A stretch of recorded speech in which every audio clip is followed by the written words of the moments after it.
Good evening, ladies and gentlemen, and welcome to Kiwanis Field in LaPorte, Indiana, home of the LaPorte Slicers. You're watching the broadcast home of the Valparaiso Vikings right here on Porter County TV. I'm Zach Collins, along with my color commentator tonight, Bob Phelps, bringing you live football action as the Vikings take on the Slicers in this Class 5A Sectional Championship. The Valparaiso Vikings went undefeated throughout the regular season in both non-conference play and conference, going 9-0 on the season, finishing first in the Duneland Athletic Conference. The Vikings are currently sitting at 10th place in the state of Indiana and 3rd place in Class 5A, just behind New Palestine and Cathedral.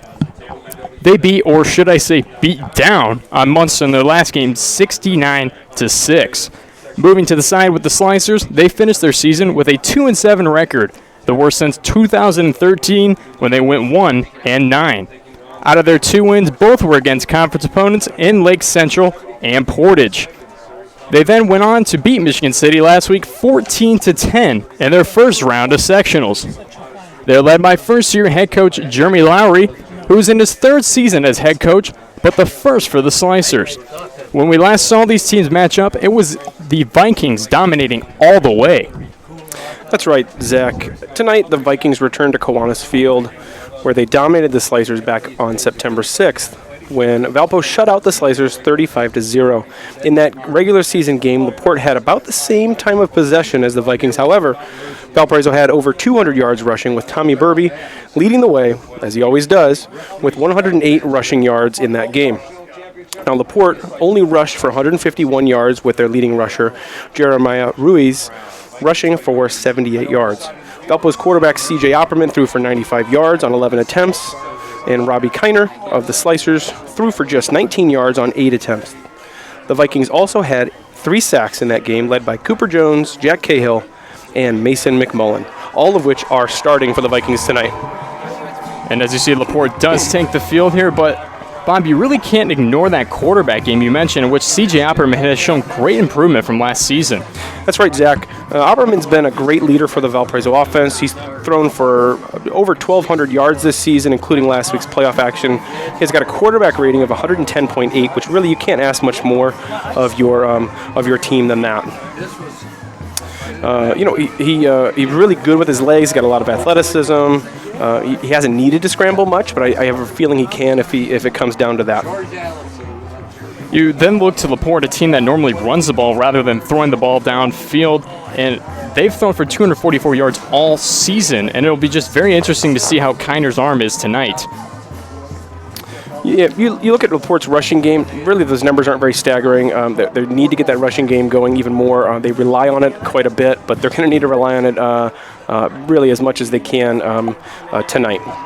Yeah, and Valparaiso's defense is going to be that big staggering portion for Valparaiso to look out for, with 42 sacks on the season, 8.5 coming out of Munster. And you look at the beast on the right end of that defensive line, Dylan Dingman, 9.5 sacks for 46 yards lost, which are stellar numbers for a junior in high school. And if LaPorte's to do anything, it's stop him tonight. Let's take a look back at last week's sectional game between Valparaiso and Munster at Viking Field. As you see here, Tommy Burby running right up the gap, getting that touchdown, getting pounded, and diving right into the end zone. Then you see right here this interception by Mason Maple, a fantastic grab, staggering right here, getting taken down. Great job there. Then Antonio Osorio, the 78-yard rushing touchdown that put the Vikings up 14-0. Osorio, a great portion of this Valparaiso offense. Then you see, again, the Valparaiso defense getting the sack on the quarterback Eng in that Munster game. Beautiful by the Vikings. Then you see the pitch to Burby here. Burby running on the outside, getting this 57-yard rushing touchdown to put the Vikings up 21-0. And then you just see Valparaiso's defense too much for Munster in this game, being able to get anybody in any situation, not allowing any passing defense in that situation. Then you see Tommy Burby running right up the middle, no one touching, and put the Vikings up 35-0. And then Josh Federicek with a beautiful interception, being able to find the ball back in the end zone. Jack Cahill with a touchdown here, runs it right up the middle. Cahill putting them up 42-0. Then again, another interception here. Mason Maple gets it again, runs it right down the field, coming deep and getting in the end zone for the touchdown. His second interception of that night.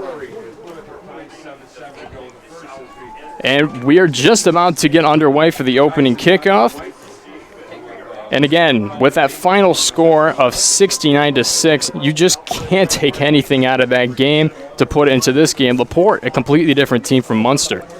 It absolutely are. This is going to be a run for LaPorte tonight, and I know after talking with a few of the Valpo players, that's what they've been focusing on. Valpo is coming in ready to defend the run. I know they can defend the run, but that's basically what LaPorte's game plan is probably going to end up being tonight. They're on LaPorte's side, on defensive side, they've got junior number 38, Jaden Browder. He's got 5 sacks for a loss of 23 yards all season. He's the starting inside linebacker for this game tonight. He'll be really a tough defensive presence. He's going to push through and try to block, and really he's going to be a strong kid on the sideline. Or excuse me, a strong kid for the line for LaPorte. He definitely will, and he's that big player to look out for on that defensive side. And even Coach Marshall saying a sectional title for us is still huge. Everybody wants to make it to state, but the sectional is just another hurdle we have to make it through, and we cherish it. And we are just underway here for the opening kickoff as well, and we will take you downfield. Valpo is wearing their white jerseys, green numbers, LaPorte orange jerseys, and black numbers as we get ready here for the opening kickoff. Javier Robles with the kick. Short kick to the 30-yard line. Valparaiso recovering and getting taken down just short of the 40-yard line in their own territory. Good field position for Valparaiso. Luke Patterson with the return on that short kick. Obviously, they're trying to keep it away from the deep men for Valpo. They know the damage that they can do. And then you look to other players. C.J. Opperman, the captain and the quarterback, been fantastic all season. The 190-pound senior, as he lines up here, gets the snap. Running on the outside, Burby bringing it to the 45. The 40 spins and getting taken down at about the 41-yard line in LaPorte territory. A great start to the game. 20-yard gain on your first rush right off the first play from scrimmage. It's a big start for Valparaiso. And a big start indeed. Tommy Burby being that great guy you can rely on all season. Hayden Vineyard coming in the game for Burby after that long rush. And it will be 1st and 10. Hands it off again. Vineyard running up the middle, getting taken down. About a 4-yard gain will come up 2nd and 6.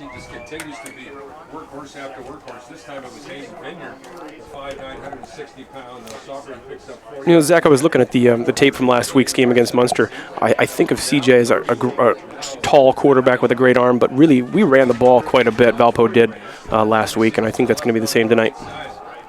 And as Vineyard runs the ball again, like you said, getting the first down and more. Somehow he came out of that package almost in double coverage and gets out of it. Gains that first down, puts him in phenomenal field position at the 19-yard line, 1st and 10. And again, most likely going to run here. Burby running it up the middle again, getting pounded by 2 guys. Looks to be just short of the first down, and it will be 2nd and 1 coming up here. Really 2nd and inches.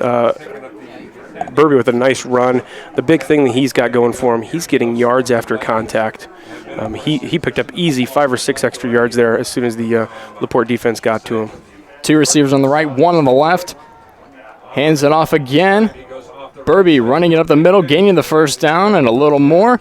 And it will come up just to the 12-yard line in LaPorte territory.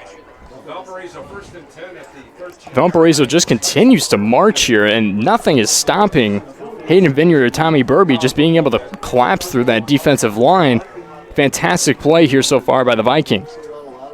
Play action here, fakes the handoff, hands it to Vineyard. Vineyard running up the middle, continues to go, pounding forward, still not taken down, and is finally taken down by number 20, Jamal Salary. Gosh, those legs were just moving, and that's the goal. You don't want to stop moving, and he was able to get a couple extra yards with that, and now it's the 4-yard line here, ready to punch it in. And coming up here, hands off to Burby. Burby running on the left side and getting the touchdown for the Vikings. An easy touchdown rush. Tommy Burby, 6 points on the board, puts the Vikings up 6-0, 9:41 on the clock. Run. I think that was what the game plan was, and it worked for him. Drove down the field very quickly. Not a single pass in that whole first drive, and it really wasn't necessary. Exactly. Number 97, Liam Shepard with the extra point. It's up, and it is good. That puts the Vikings up 7-0 over the Slicers. A great first drive right there by the Vikings, just running it. Omperman, all he had to do was catch the ball, hand it off. Easy playing. It was nothing fancy, Zach. They stuck to their game plan, ran the ball, and ran it very well in their first possession. So that's obviously something good for the Vikings right off the bat. Now it's going to be LaPorte's turn. And it will be LaPorte's turn. Let's see what they can do here. They're more of a rushing team, having just over 1,700 yards rushing on the season. But then you look at the passing game, they haven't even had 200-plus yards yet with only 222 yards on the season, which means they haven't even exceeded the 2,000-yard mark in terms of their offense. And Valparaiso easily has done that just in the rushing portion. If you add C.J. Opperman's throwing on the season, 1,200-plus yards, it's just a game that you will see Valparaiso rushing all night long. Well, I'd love to say that that's because of their success against Munster last week, in which they really had a pretty easy game. But it wasn't just that game. They've really dominated from an offensive side of the ball quite a bit this season. Shepard kicking it, getting to about the 7-yard line, running it on the right side and getting taken out of bounds. Brady Bernth.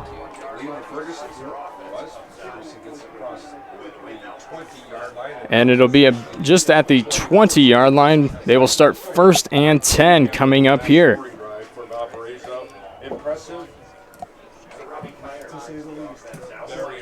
LaPorte taking the field. Robbie Kiner, the quarterback, and Jeremiah Ruiz as his running back. He's a great running back on that left and right side, being able to push and find those little gaps right on that defensive line. Offensive line doing a great job. Alex Lewis and Jacinto Garcia being able to find that gap, as they did right there in that play. Will be about a 5-yard gain coming up 2nd and 5 here. Yeah, these two juniors in the quarterback and the fullback, Kiner and Ruiz, it's going to be a big part of tonight's offense. A handoff to Ruiz, I believe we're going to be saying quite a bit tonight. One receiver on the right, one on the left. Play action. Great pass right there. And the Vikings taking him down. That's number 88, Grant Altlarge. It's going to bring up 3rd and 1 for the Slicers.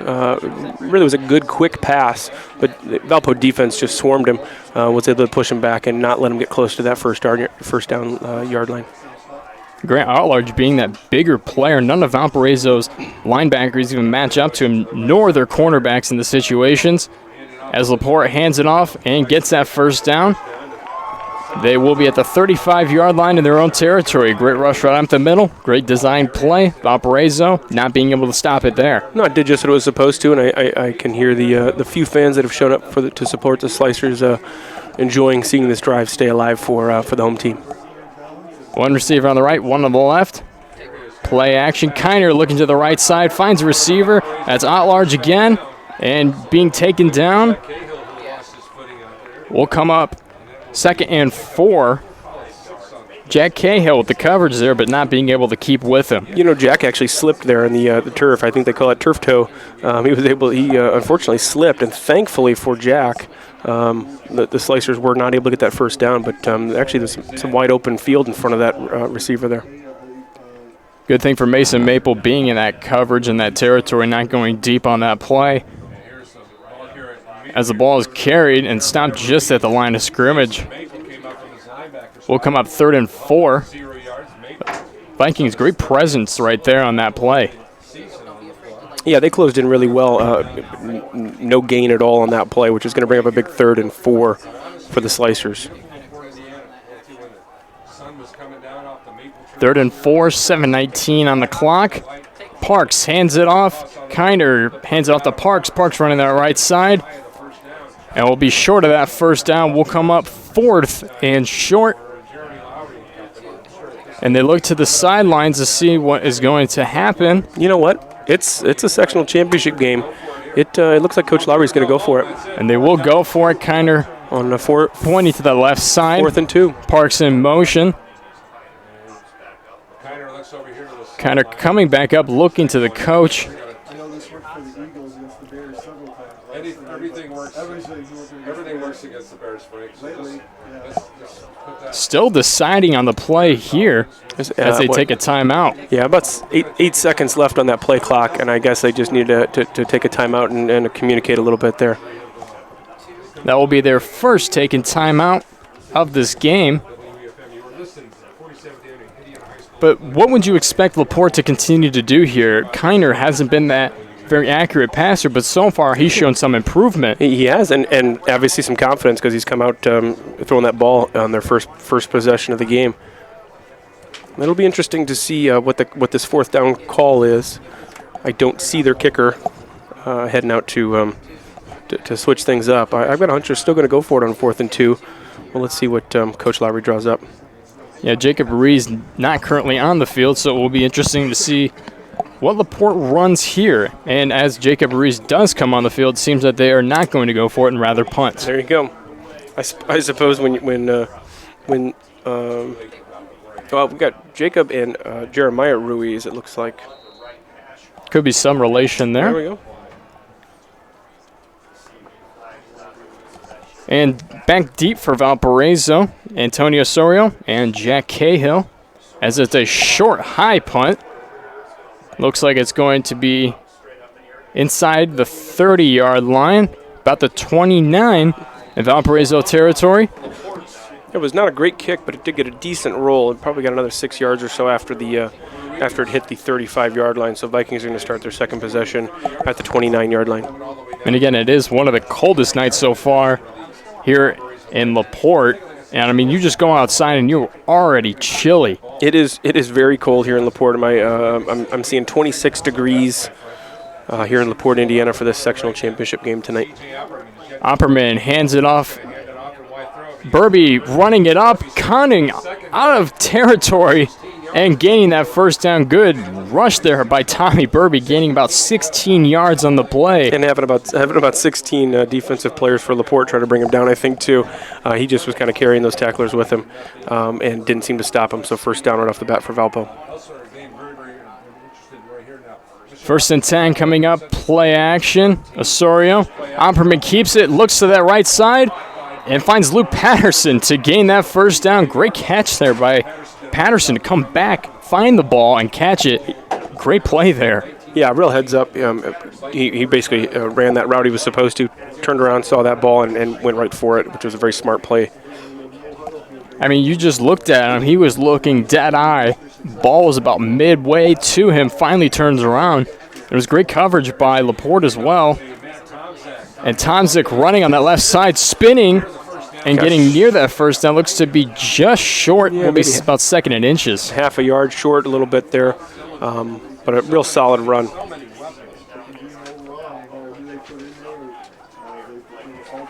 I'm seeing a Valpo team looks confident. They're confident in their quarterback. Their quarterback's confident that CJ knows he can rely on just about anybody out there on the field to execute the plays they've been practicing. And Matt Tomzik really not being that guy who rushes the ball much either. Burby did get that first down, got just enough, and ran for probably 2 yards and picked up that first down. And on the play before that, Tomzik really not that guy that you would hand the ball off to and rush very often. Valparaiso doing a little bit of a different thing there, being able to gain that 9 yards. And then Burby gaining that first down for the Vikings. Will come up 1st and 10. Yep, just under 5 minutes left in the first quarter. Hands it off to Burby. Burby running up the middle. Getting pounded, finding that little gap again. Being able to fall down, gain a couple extra yards. Will be about 2nd and 5 here. Again, Valparaiso up 7-0. Let's see if the Valparaiso Vikings can slice right through the slicers here. hands it off, Straight up the middle with a running up the middle again, and then some. getting that first down. Vineyard. About the 12-yard line. Vineyard with the rush there. The 5'9 sophomore. And to have Hayden Vineyard rush like he has been in these last 3 games especially, it's promising for the Valparaiso offense. Young talent, Blake Worthington. One receiver on the right, one on the left. Tomzik on his right side. Opperman hands it off to Osorio. Osorio getting tripped up and falling down. And we'll be at the line of scrimmage coming up 2nd and 10 here. The Vikings can get a first down. They're at the about the 13-yard line. So they could get a first down at about the 3. Of course, I'd like to get in the end zone, but if need be, as long as they get close to that goal line, they could be getting a first down. And coming here, handing it off again, running up the middle and getting taken down. Still short of that first down. So it'll be up a big third down here for the Vikings. It'll be 3rd and 1, it looks like, maybe 3rd and 2. Still the Vikings marching here and being able to do what they've been doing lately is impressive on that offensive side.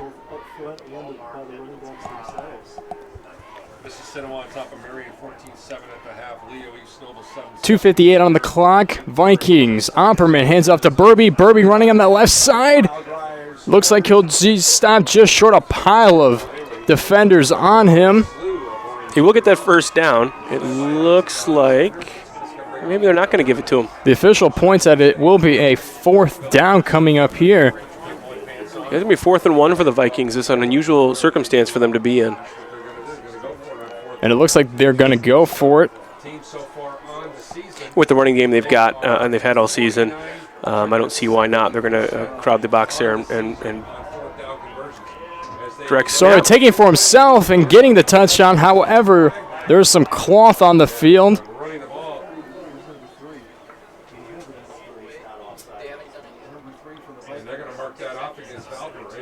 And it looks like to be a penalty against Valparaiso here.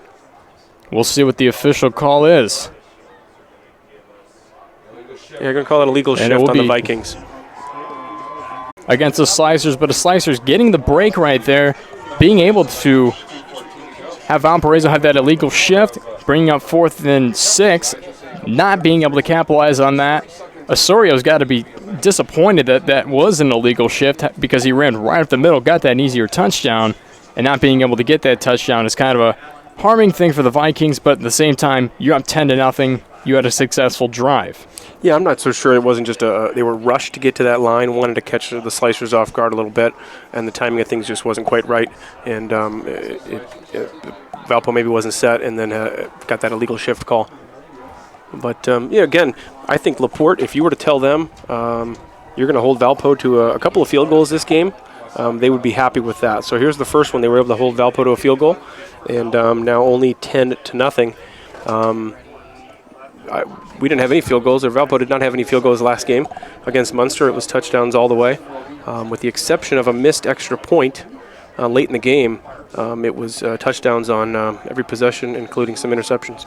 Number 21, Leland Ferguson, 25, Brady Berth, and number 1, Jaden Parks, back deep to receive this kick. And Parks bringing it right up, finding a gap, and getting taken down inside the 30-yard line. They will start about the 28 in their own territory. Parks and Ferguson, it seemed like they almost collided on that play there. Parks coming right in front of Ferguson.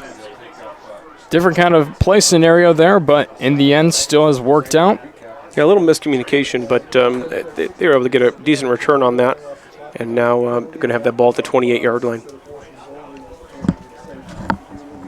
We'll be coming up 1st and 10 here for the Slicers.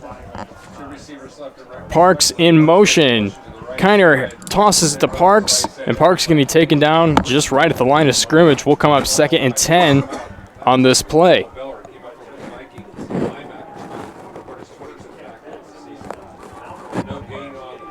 There'll be no gain, 2nd and 10. Valparaiso's being able to have that great stop right there. Parks in motion, Kiner keeping it, looking to that left side, and the pass is incomplete. Evan Savinsky, the target on that play, will come up 3rd and 10 here. Just slipping right between his hands, but great coverage right there by Mason Maple, and Jack Cahill being in that presence, being able to get that stop. Yeah, not the drive that the Slicers wanted. The ball still stuck at the 28-yard line. 1:36 on the clock. 3rd and 10. Player in motion, Kiner. Nice toss off to Parks. Parks running the right side, faking out a man, and running out of bounds and getting that first down. Great 16-yard gain right there by Jaden Parks. After a couple plays with really no life to the Slicers, that's just what they needed. And now they're at the 46-yard line with a fresh set of downs. And they will be at the 46-yard line. Diving right in. Looks to gain about a yard. And it will come up 2nd and 9 here.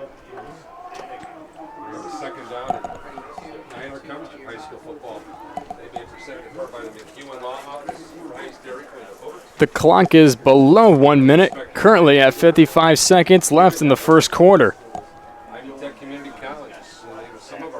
2nd and 9 here, Kiner stepping back. 2 receivers on the left, 1 on the right. Kiner keeping it for himself, throwing to the left, going deep. Oh, and so close for the Vikings right there. That's number 28, Jack Cahill with the cover, just leaping out with one hand, trying to grab that ball. Just unable to at the moment. And it will be 37 seconds left on the clock.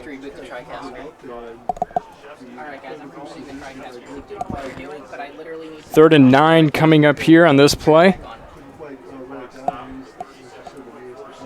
We appreciate everyone watching the broadcast tonight. We may lose you for just a second while we have to adjust some equipment. If you do lose your signal, please continue to tune in, and we'll get this signal back up and running here in just a moment.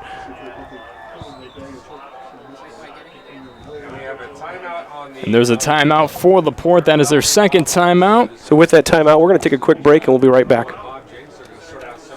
Another flag on the play. Long pass. Ooh. Kiner being able to make that pass deep in the end zone, gaining that touchdown. However, there is a flag on the field. Good call by the officiating crew. Caught it. Parks moved his left foot backwards, and that is it's going to cost him. We're going to call false start on the offense. When will it be live? So both teams have taken points off the board because of penalties in the big picture of things. 10-0, but still the score remains. Valparaiso here in quarter number 1. 24.9 seconds to go in this first quarter. Robbie Kiner getting some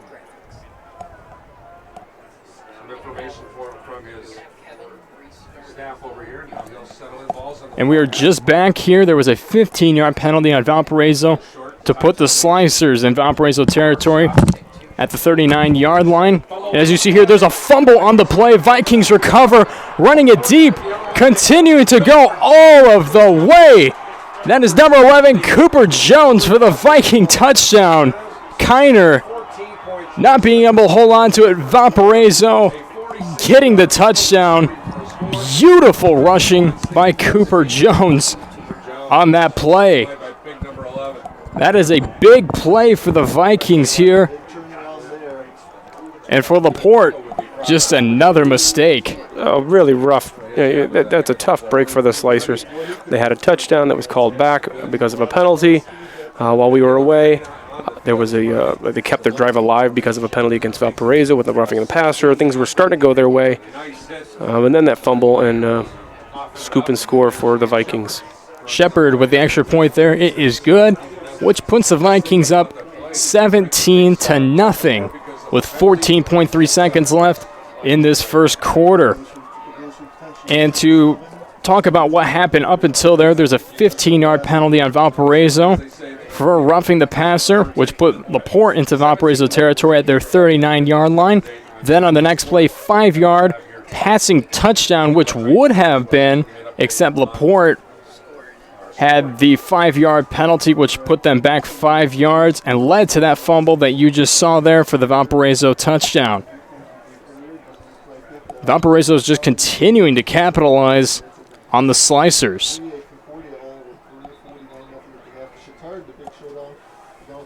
Yeah, really a change in momentum there. Things were starting to go the Slicers' way, even with the penalty that called their touchdown back. Still at least on the right side of the field, heading in the right direction, but not what the Slicers wanted. Certainly not what first-year coach Lowry wanted for his LaPorte Slicer team. Leland Ferguson, Brady Berth, and Jaden Parks again deep in the backfield, ready to receive this kickoff. Beautiful kick right there by Shepard. And that will be Parks bringing it up, finding a gap in the middle, and getting taken down by the Viking special teams. About the 28-yard line for the Slicers on this possession, with just 8.4 seconds left in the first quarter. We appreciate all the viewers tuning in tonight. This is a Porter County TV broadcast produced by the students, in fact, my students in the video production class. I'm a proud instructor, and we're glad to bring our first road game of the year here in the postseason for the sectional championship game for Class 5A. We've got LaPorte, Valpo, two teams have been playing each other for a long time, so matching up here in the playoffs. And I'm very glad to be part of this as well, as it will be 1st and 10 coming up here, 8.4 seconds on the clock. Kiner handing it off and running up the middle, Ruiz on that carry.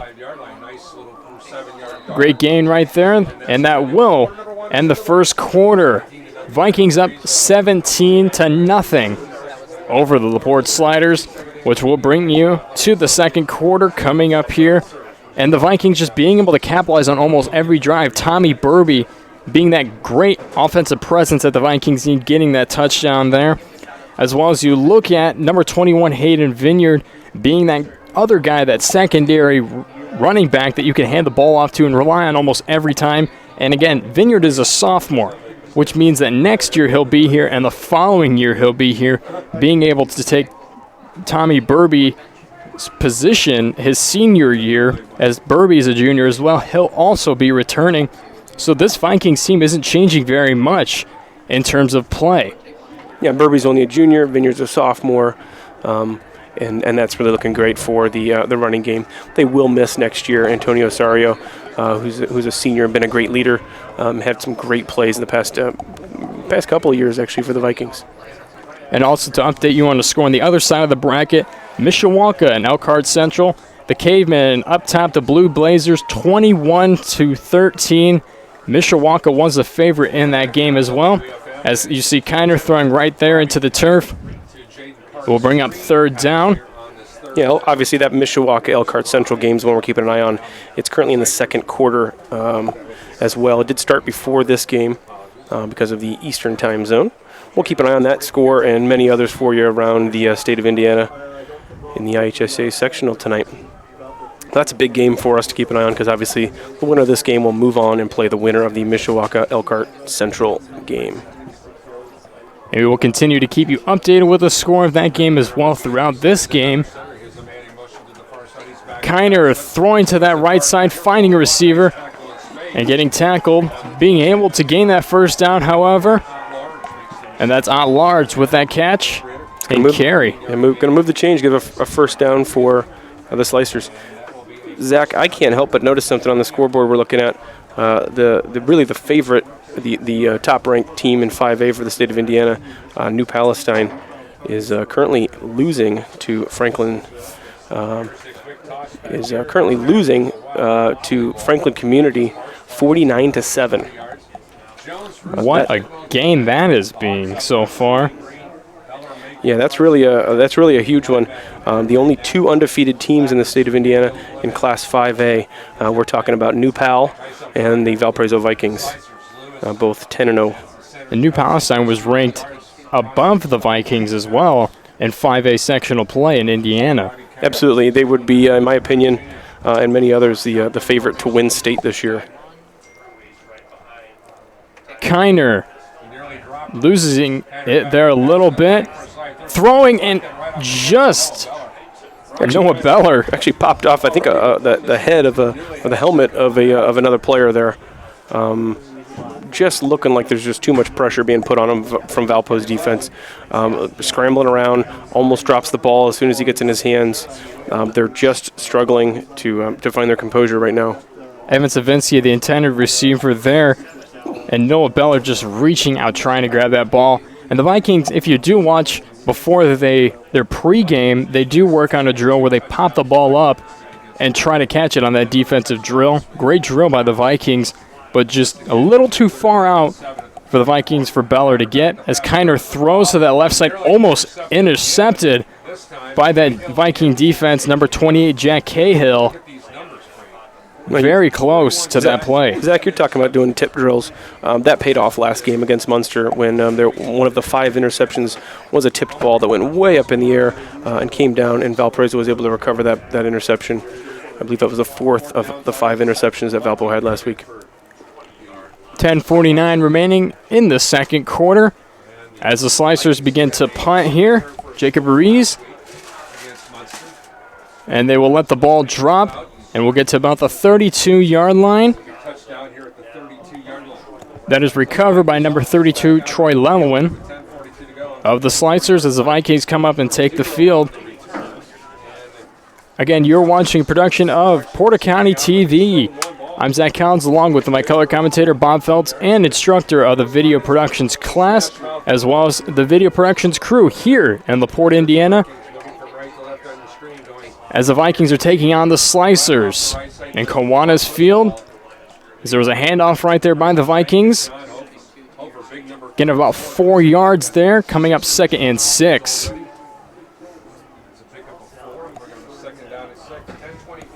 And then you also look to other scores, and Cathedral, another team above the Vikings, they're up 28-0 against Doctor Central in the third quarter.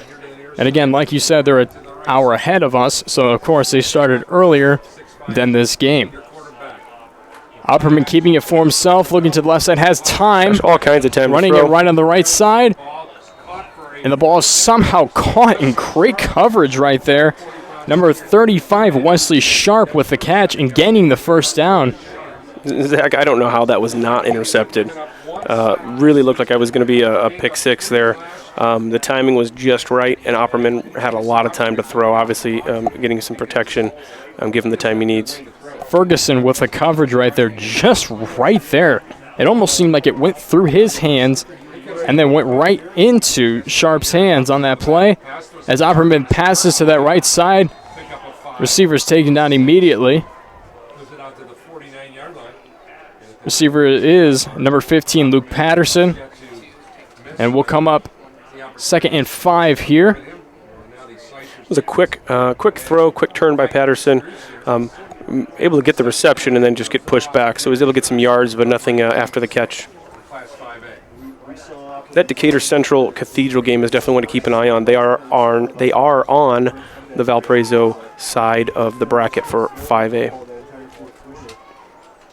Valparaiso handing it off again, scrambling a little, and it will be a loss of 1 yard. Yeah, Vineyard was kind of got tripped up there. As soon as he got that ball in his hand, still able to get a yard or two, but did stumble out as soon as he got that ball in his hand. Opperman mostly had to hand it off out further for Vineyard to grab the ball. Vineyard had to reach in, which tripped him up a little bit on the turf.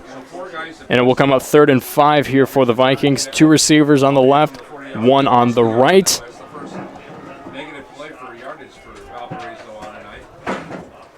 Opperman looking to the sidelines here. Keeping it for himself, staying in the pocket, throwing it to a man wide open. Yeah, this is Blake Worthington, a junior for Valparaiso, with his first reception of the game. And the Vikings gaining that first down.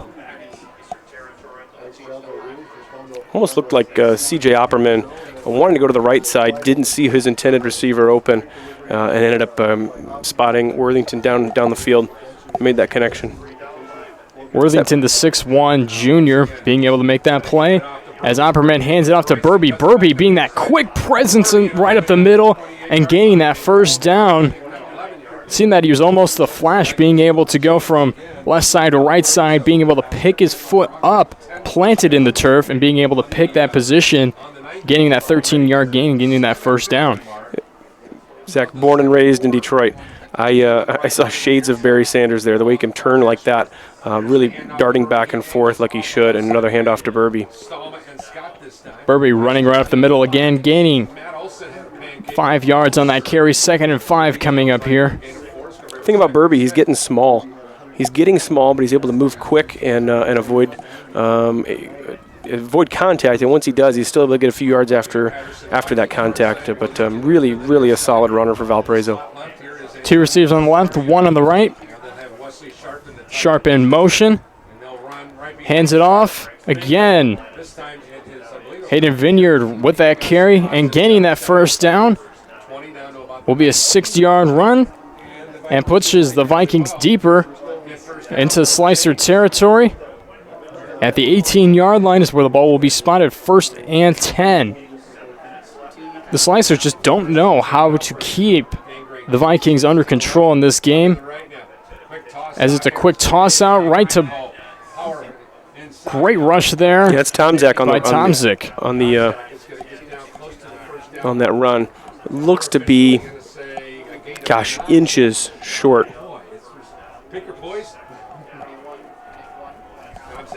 Nope, they're gonna give the Vikings a first down there. It will come up 1st and goal for the Vikings at the 8-yard line. Great 10-yard rush by Matt Tomzik. And Opperman throwing it to Osorio. Osorio easily walking right in the end zone, gaining that touchdown.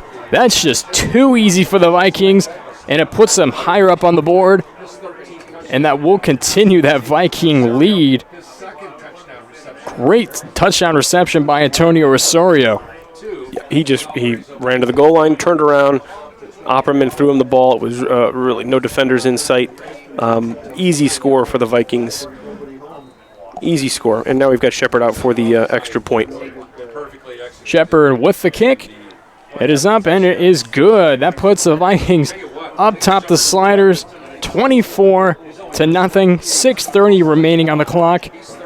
And then you look at the Slicers defense. They haven't done much of anything here tonight to keep the Vikings under control. They really haven't.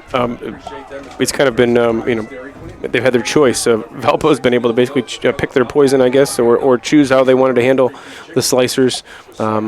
Haven't resorted to the pass very often, but when they did, they've been able to make some good connections. For example, that last touchdown by Azario. But the run game is obviously where the strength is for Valparaiso. And you just look at LaPorte's defense, those inside linebackers, Jaden Browder, the man we talked about, so far in this game hasn't been able to do anything. Zach Purnell on the right side and Gavin Zolzinski right in the middle. They just haven't been able to collapse on that Valparaiso offense to be able to do anything in terms of pressure. But we will see how the Slicers do business when they take the field with that offense, and this will be their 3rd possession of the game. Good kick there, Parks receiving. Parks running on the left side, not being able to get anything, and the Vikings taking him down at the 5-yard line. Great job there by the special teams unit of the Vikings. Phenomenal kick, Zach, by Shepard. Brought Parks all the way down to the 1-yard line, really the goal line, and then tried to advance the ball. Now the Slicers are backed way up at about the 5.5-yard line or so, down 24 with just over 6 minutes left until halftime. LaPorte has to begin to do something here, and kind of not having too bad of a game so far, being able to throw the ball pretty accurately, been in about 2 situations on that second drive that they have as they enter here in their 3rd drive for the Slicers. Man in motion here, taking it up the middle, Rees, and gaining about 6 yards on the carry. Will come up 2nd and 4. 6, Frank, on that. 6 and 2nd down and 4. Nearing the 6-minute mark of quarter number 2. Just hit the 6-minute mark. Two receivers left and right. Two receivers on the left, Slide to the left side. one on the right, Once again, they go on the dot. handing it off again. He's across the 15. And that will be Reeves with the carry. The first down marker. Yeah. I'm seeing a lot of hands up for the Vikings. I think they're trying to convince the officials they may have come up with that ball, but it's going to stay with the Slicers. Looked like his knee was down before the ball was even fumbled. And then that play, good call there by the officials. Enough for a first down as well. And being able to take it from the 5-yard line, continuing to push up here and getting that first down again. The Slicers are marching In the same group. until that play, however. Marching backwards on that play. But they did chip away at that tough predicament there at the 5-yard line. They're backed up now a little bit. We're going to look at probably second and maybe 10, second and 11. Looks to be second and efficient. 10 here. Viking defense come into the ballgame giving up 1.9 yards per You look at that Viking defensive line, Cooper Jones, Jacob Herska, Isaiah Tidwell, and Dalen Dingman. There's that 4 guys who've been able to do great things for the Vikings. I don't think so. And Mason Maple getting the tackle right there. It was a kind of a shovel pass to Parks. There will be 3rd and long here. Looks to be 3rd and 6 for the Slicers. Clock still continuing to tick down. 4:30 now on the clock in this first half. Tackles on the year for him. And let's see what the Slicers do here on this play. One of them taking it to the house. Here's Kiner. And it looks like there will be another timeout for LaPorte. That is their 3rd 4:19 to go. timeout of the game. 4:19 remaining in this first half. Again, you're watching PCTV. I'm Zach Collins, along with instructor Bob Phelps as the color commentator, and the crew of the video productions and media studies of the Porter County Career Center.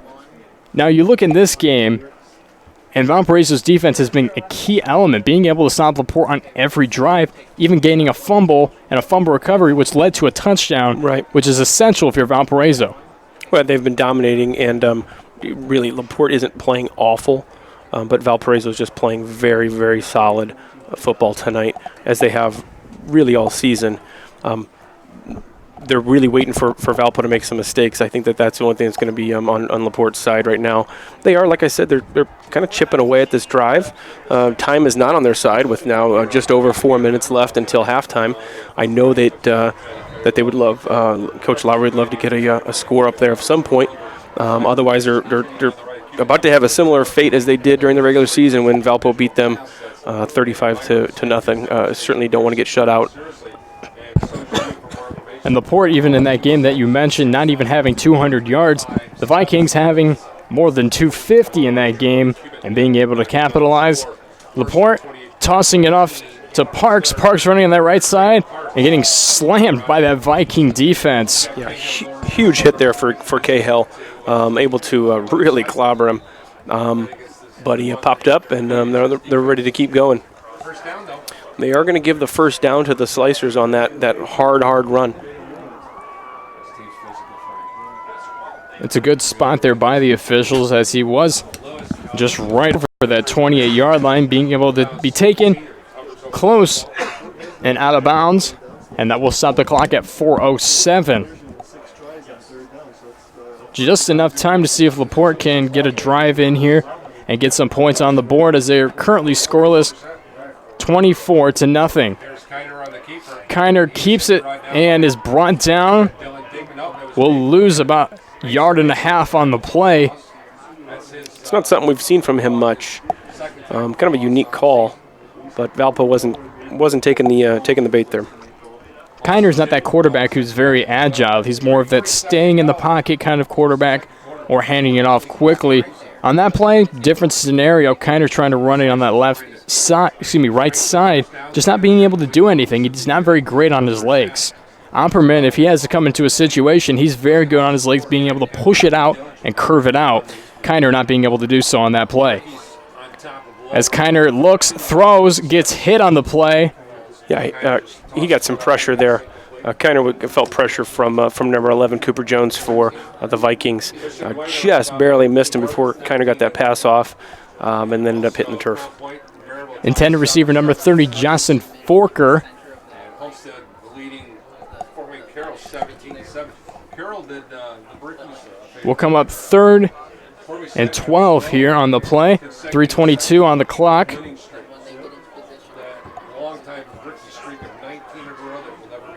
Two receivers on the left, one on the right. Kiner keeping it, staying in the pocket, thrown to the left side, and is intercepted by Mason Maple. Maple running on the right side, getting close in the end zone, and it will be a touchdown again. Mason Maple. A great interception. Kiner not even close to throwing to any receiver. Maple just jumping right up, catching that ball, bringing it down, running that right side, and getting a beautiful touchdown. Beautiful read by Maple. He had his eyes on the quarterback the whole time. That ball came right to him, and easy score for Mason Maple. And that will put the Vikings up top 30-0 currently as the extra point unit comes on the field. Number 97, Liam Shepard. Number 15, Luke Patterson, the holder. Maple with the kick, it's up. Excuse me, Shepard, it's up and it's good. That will put the Vikings up 31-0. LaPorte has 2 turnovers currently in this game, both leading to Viking touchdowns. Right, a fumble, return for a touchdown, interception, return for a touchdown. And against an already good Valpo team, you can't make mistakes like that, and obviously that proves why. And even on the stat sheets here, LaPorte, the only thing that's filled is possessions and timeouts. Valparaiso's got the whole stat board lit up currently right now with touchdowns by Tommy Burby, Antonio Osorio on the offensive side, Cooper Jones and Mason Maple, each with both Maple with an interception and Jones with a fumble recovery, being able to get those touchdowns. And the Vikings are just currently dominating here in this game. 31-0 already, and the last time they played LaPorte, 35-0, and they've almost exceeded that just in the first half alone, which is great if you're looking at that Viking scoring unit. Right, Zach, they were held to a field goal, which is uncommon for Valpo. I guess you can call that something negative that happened, and it still resulted in points. It's so hard to find mistakes that Valpo's making, and they're able to take advantage of the mistakes that the Slicers are making. Shepard coming with the kick, and it will be within the 20, starting at the 12. Parks running right up that right side. Nice spin move by Parks, and stopping inside the 40-yard line. About the 37 is where they will start out. Actually, a really nice return there by Parks with still 3 minutes left. Actually, it's been a long 1.5 minute off the clock there. So still 3 minutes left on the clock. Not impossible. Slicers can do something to get down at least into field goal range, but maybe even something more impressive than that with 3 minutes left. But if you do notice, the Slicers run this slower offensive momentum compared to Valparaiso. Valparaiso's that quicker offensive team, like the more modern college teams that continue to push through. The Slicers being that slower high school offense as they carry it right there. It's really interesting, Zach. Valpo plays with a sense of urgency. It's almost like every play is a 2-minute drill. They're playing with a sense of urgency, but they're not playing sloppy. It's fast. They're keeping the defense on their heels, and it's really, really effective. Valpo has always had an exciting team to watch. It's kind of historically been their thing. But this year, there's just something different about it. Kiner looking on that left side, coming up just short. Intended receiver, number 84, Evan Savinsky. Just not being able to do anything on that play. Great coverage there by the Vikings. And now the Slicers have to be careful. It's 3rd and 5, 2.5 minutes. This whole possession so far has taken them barely 30 seconds. Not impossible if they leave some time on the clock for the Vikings.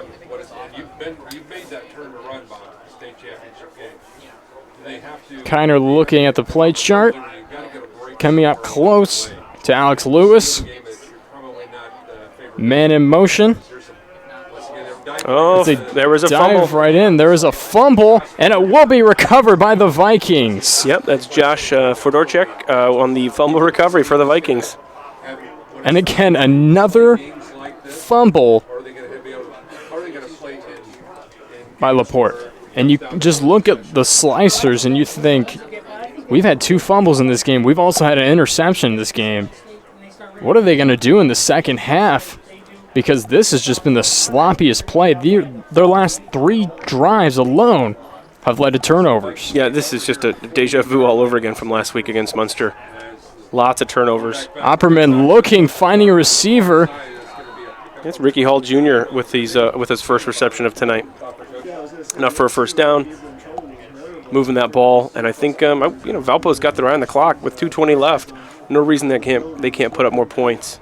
That was Valpo's game plan last week versus Munster. They said, "Come out firing, put the gas down, I suppose, or don't take your foot off the gas." Opperman stepping back as time looks to Osorio and is just blocked down. Great coverage right there by the Slicers. That is number 15, Craig Warner. Heck, it's uncharacteristic for both. It was a slightly underthrown ball. Osorio really wasn't ready for it, and the Slicers defended it pretty well. All things we really haven't seen this game, but that's a positive for the LaPorte Slicers tonight. And that was great coverage again by Craig Warner as they hand it off to Burby. Burby running on the right side, gaining that first down and about 2 yards more, and it will be 1st and 10 at the 25-yard line. 1:52 on the clock in this first half, but there's a man down on the field. You've got to manage your personnel for plays just like this happened right here. Yeah, Valpo's got a man down. We can't quite see the number quite yet. I currently don't see Tommy Burby standing, so that could be number 27, Tommy Burby, that big man that we've been talking about all season long, 1,200-plus rushing yards, but currently we can't see the number, so we can't confirm who it is, but currently in the huddle, Burby isn't standing. That's the one thing that outside of losing Krutz, this team has been really fortunate. Yeah, it's hard to say what the issue is. The player that's down is kind of motioning to the training staff about what might have happened. Grabbed his ankle or foot or something. So let's hope it's nothing major, and that we'll figure out who it is, and hopefully not a bad injury. It looks like he was grabbed on the lower, below his waist. Seems that he had a leg pulled back and was flopped into the turf. And in certain scenarios, that just, in a play, you think you're almost injured in the moment. Mm-hmm. We'll just see what the Valparaiso training staff eventually tells us. But that does stop the clock at 1:52.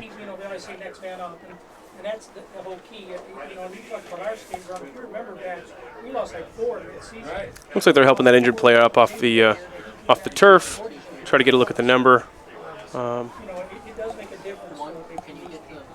It is not Burby. It is number 58, Creighton Schneck. The right guard on that offensive line. Yeah, senior Shanks up and at least moving on the sidelines. So that was not Burby. And we all hope that Shank is going to be okay. Number 52, Blake Langley, his backup, the 6', 260-pound junior, and he will come into play here. But it looks like they moved the offensive lineman just a little bit over. And Burby running, continuing to push forward, gets tackled about the 10-yard line. Looks to be coming out 1st and goal here for the Vikings. Excuse me, that will be number 21, Hayden Vineyard on the carry. This senior class has won 3 consecutive DAC titles. And you know as well as Clock continuing, 1:34 remaining in this first half. 2 receivers on the left, 1 on the right. Yeah, Ricky Hall is out wide. rarity to win 3 in a row is pretty significant. Did you see this? Opperman with Burby to his left. Handing it off to Burby. Burby, excuse me, that is not Tommy Burby. That is Matt Tomczyk running it right up the middle and getting that touchdown for the Vikings.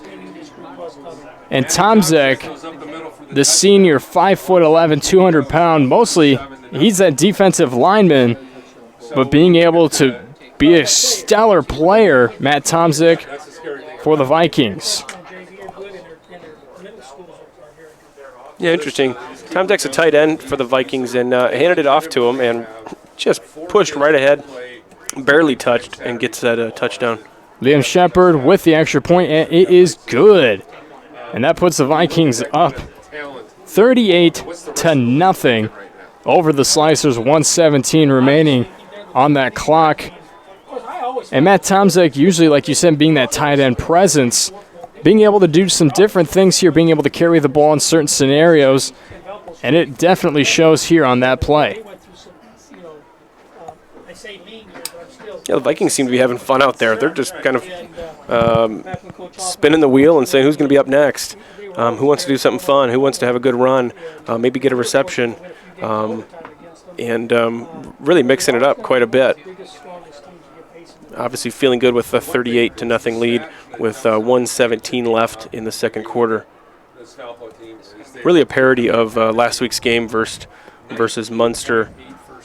And it is a parody almost, as Valparaiso just continue to beat up on Munster in that game, if you could even call it a such game. This game just not being able to do much of anything. Turnovers have been an essential element to LaPorte that just continues to bring them down.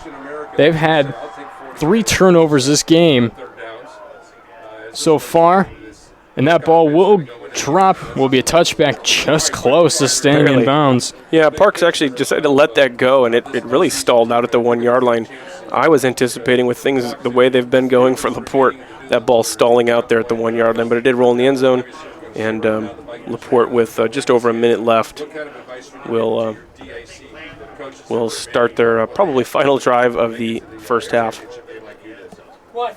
Now, what would you do in this scenario if you're LaPorte? Would you continue to run out the clock, or would you try to score here in this situation?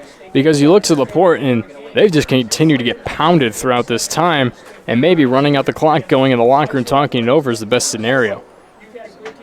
That's a great question, Zach. I'm not really sure what the game plan should be because nothing's working for LaPorte. Are they going to stick to their run game, hand it off? I think they're going to not just give up and take a knee in the first half, but I think they're going to play it really simple and really safe, knowing that they've got halftime now just a minute away. Kiner handing it off to Parks there, getting about 1-yard gain, coming up 2nd and 9 as the clock is underneath 1 minute. LaPorte taking their time. This is a tough. I know this is an absolute tough game for Coach Lowry, with the being his first year coaching the Slicers, already down 38-0. It's going to be an interesting conversation in the locker room. And it looks like the ball came carry. out. Yeah, it looks like the ball came out there, Zach. I think it was a. It was a handoff that was a sloppy handoff, which led to a fumble, which led to another turnover for LaPorte with the Vikings recovering. Kiner trying to hand it off to Parks in that, Ruiz in that situation, and just another fumble. That is the 3rd fumble of this game, and Valparaiso recovering all fumbles, and that puts Valparaiso in LaPorte territory at the 20-yard line, 35 seconds remaining, and will give Valparaiso another chance to score here. Because even if Valparaiso doesn't capitalize, it's a 30-yard field goal. Absolutely, and we've got 35 seconds left on the clock, and Valpo doesn't need 35 seconds to score a touchdown. They've done it in less with their fast offense and their good runners. We'll see what they can do. Opperman stepping back, looking to the left side. Ball is caught. Yep, and that is number 15, Luke Patterson. And Valpo takes a timeout here. Yep, Valpo's going to call a timeout, and with 26.5 seconds left, no reason they can't stop that clock, draw up a play. They're at the 15-yard line. Again, I know this is sectional football. I know Valpo's up 38-0, but I also know that you don't want to slow your team down, no matter how good your team gets or how far ahead they are. the last thing I want to do is take it easy. I talked to Coach Marshall for Valparaiso before the Munster game, and I said, what happens if you get up big? Are you going to take your foot off the gas? Are you going to slow down? And he reminded me that's when mistakes can happen, and that's when injuries can happen. When you don't give it 100%, you're giving an 80% or 60% or sort of running the ball, that's when your mind's not in the game, and mistakes can happen and injuries can happen. In New Palestine, it seemed that we had a scoring issue. They won 49-14 over Franklin Community. Seemed to be a little bit of a scoring change there on MaxPreps.com as our updating source, as they had the Grizzly Cubs up top by 30+. It all makes sense now, Zach. There must have been some sort of scoring mix-up with the person that was reporting the scores downstate in Indianapolis. Maybe a fan messing around on the app didn't realize what they were actually doing. As Opperman holds, runs on that right side, continues, throws on that right side, and will be incomplete. Yeah, I think he just threw that away. Intended to throw it out of bounds, stop the clock, 19.5 seconds. No reason they can't try to score a touchdown, leave some time on the clock for Shepard to come in and try to kick a field goal. Intended receiver number 13, Antonio Osorio, on that play.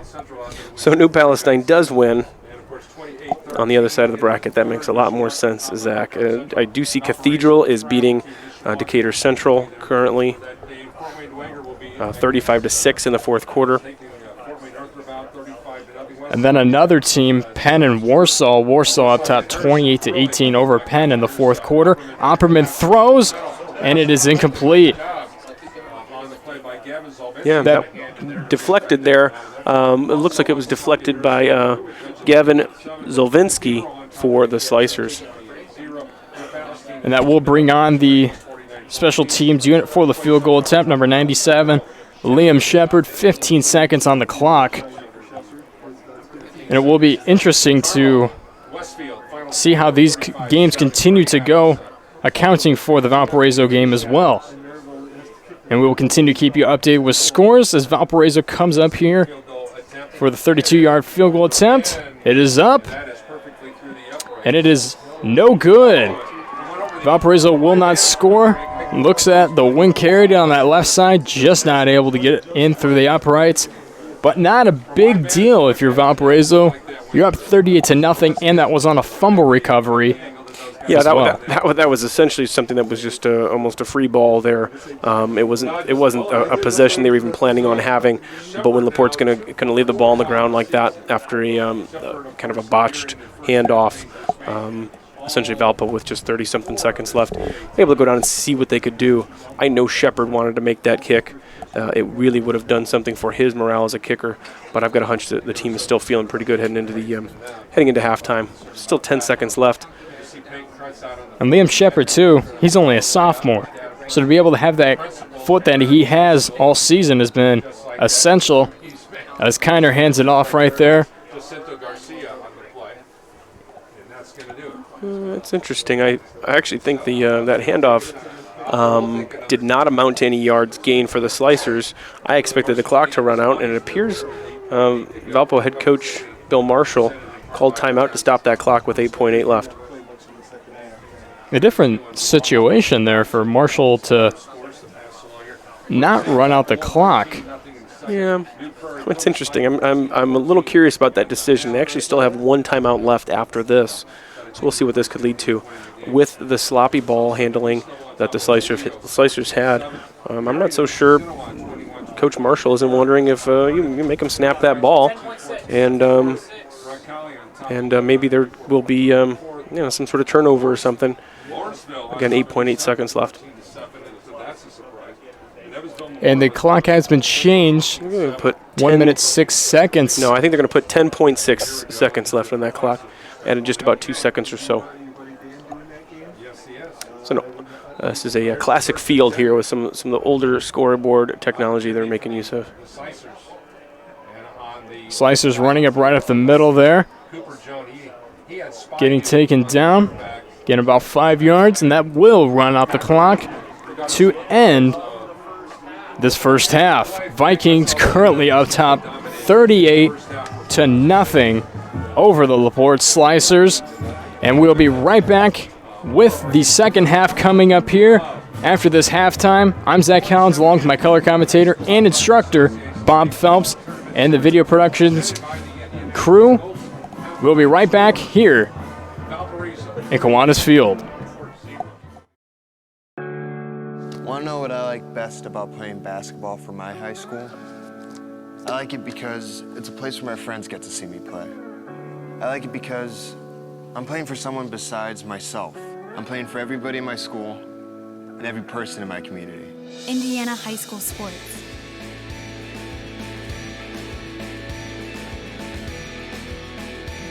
They're more than just a game. Come and see me play.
It's more like a high school classroom. I'm learning how to manage my time here. I'm learning that it's important to have goals and that it takes persistence and commitment to reach them. And I'm learning that the best way to lead is by example. Indiana High School Sports. They're more than just a game. Come and see me play.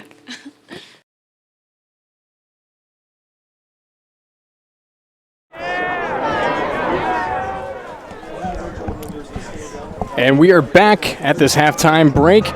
Vikings up 38-0 over the Slicers. And just to recap what happened in this first half, Tommy Burby with a rushing touchdown. He has 1 touchdown on the night. Cooper Jones getting that fumble recovery, running for that 42-yard touchdown. He has a touchdown. Antonio Osorio, a rushing touchdown right up the middle, and an 11-yard rushing touchdown on that play with a touchdown. And an interception by Mason Maple, getting another touchdown. Valparaiso forcing 3 fumbles and getting 1 interception. LaPorte having 4 turnovers already in this game, and it's only the first half. That's been the key to this whole game for Valpo, is taking advantage of those turnovers. Even there at the end of the game with that somewhat sloppy turnover where there was a bad handoff for the Slicers, Valpo did get the ball, able to execute and at least get a field goal attempt. However, unfortunately for Shepherd, just missed the uprights. So left some points on the field in that case, but I don't think they're upset with the 38-0 lead over the Slicers right now. And you can't be upset with the lead if you're up 38-0 in this game and currently shutting out LaPorte. And the last time they played LaPorte, it was 35-0 final, right, in which they've already exceeded in the first half alone. And you just have to look at these players tonight, especially with Tommy Burby being that great presence, Hayden Vineyard, and Matt Tomzik, all 3 of which have been those great players that you can watch out for tonight here in Valparaiso. And Matt Tomzik, usually a name that we don't say very often. He isn't even on our position chart. We had to add him on. He's a player you don't hear the name of very often, but so far he has had a phenomenal game here tonight in Valparaiso for Valparaiso. LaPorte, on the other hand, just not being able to find anything and continues to have that issue with turnovers. Well, that's just been a huge problem for them. It was a huge problem for Munster last week. Turning the ball over is never good, but when you're able to, your opponent in Valparaiso is able to execute off of that, they're not just getting the ball. Twice they've gotten the ball and scored with the ball. It was a scoop and score, a fumble, return for a touchdown, followed by a pick 6. So huge. I mean, Valpo doesn't need, truthfully, Valpo really doesn't need those opportunities. They will make them on their own on the offensive side of the ball, but you better believe those defensive players for the Vikings are dying to get their hands on that ball and turn the ball back over to their offense and let them do their thing. And they do continue to do a great presence on that defensive line. Cooper Jones, Jacob Herbska, Isaiah Tidwell, and Dylan Dingman just being able to keep that offense on their toes, not allowing any gaps on that defensive line. Then you have the linebackers, Mason Maple, Mason McMullen, Noah Beller, and Sam Carpenter, all being those great players in which they're able to put a lot of pressure on the quarterback, Kiner, and Kiner not being able to do much of anything except for in that first quarter when he looked very good in the passing game, but since of late has not been able to do much of anything, and that offense just cannot execute on their plays. They continue to have these little minor issues, fumbles, interceptions, and for a first half, if you're having 4 turnovers, most teams only have an average about 2 to 3 in a game, let alone in the first half with 4. Well, and oftentimes those turnovers are maybe you lose the ball and you're able to get it back. There's some sort of fumble, bad snap, or whatever. You fall on it, you lose a couple yards, and you recover. But they're not just they're not just fumbling, but they're even turning the ball over and just giving too much power to the Vikings. And they do continue to just give a ton to the Vikings. The Vikings just being able to capitalize on almost every opportunity they have, except for that one opportunity where Liam Shepard missed that field goal It wasn't a very long field goal, about 32 yards, but just not able to capitalize on that. But at the same time, you look at the scoreboard, and if they would have added that, it would have been 41-0 in that game. And currently, Luke Patterson, Antonio Osorio, Wesley Sharp, and Blake Worthington on that right side have even been names that you haven't heard very often. Sharp, that tight end that is able to, he's a big presence. Sharp, 6'1", 240 pounds. You wouldn't want to be anybody defending Wesley Sharp on these plays here tonight. And then you look to Antonio Osorio. He is that great presence that he's able to do almost everything. You can hand him off the ball. You can toss it off. You can throw him a deep pass. And Osorio will be there right for Opperman in almost every scenario, won't he? Well, right, and he had an easy score in the first half at a goal line of reception for a touchdown. They're just playing catch out there, and it's it's good for Valpo. It really increases their confidence, which they've already had a lot of this season. They've dominated the majority of their opponents this season, even shutting out a handful of them. As we see the Vikings get deeper into the postseason, assuming they hold on to this game and move on to regionals, and we're going to keep an eye on those scores for the Elkhart Central versus Mishawaka game. As they move deeper, they're going to start facing tougher competition. You couldn't ask for a much easier team last week than Munster, and truthfully, this LaPorte team is no match, as you can see. But this isn't going to be the case all season, or all postseason rather, for the Vikings. It's going to get more difficult. So I would have a hunch Coach Marshall wants to see a challenge because he needs to test his players and see what they can do. And you also look at, like you said, Elkhart Central and Mishawaka, both teams who are very, very good teams and probably could beat LaPorte or Munster fairly easily. Like the Vikings currently have been just beating down on LaPorte here tonight. Both those teams are very even in their playing style as well. I watched some game footage of both of them just recently, and they do run about the same style of offense Valparaiso does. Minor touches to the defensive side. Valparaiso has a 4-linebacker defense, and usually on that defensive side for Mishawaka, they run that 5-linebacker defense.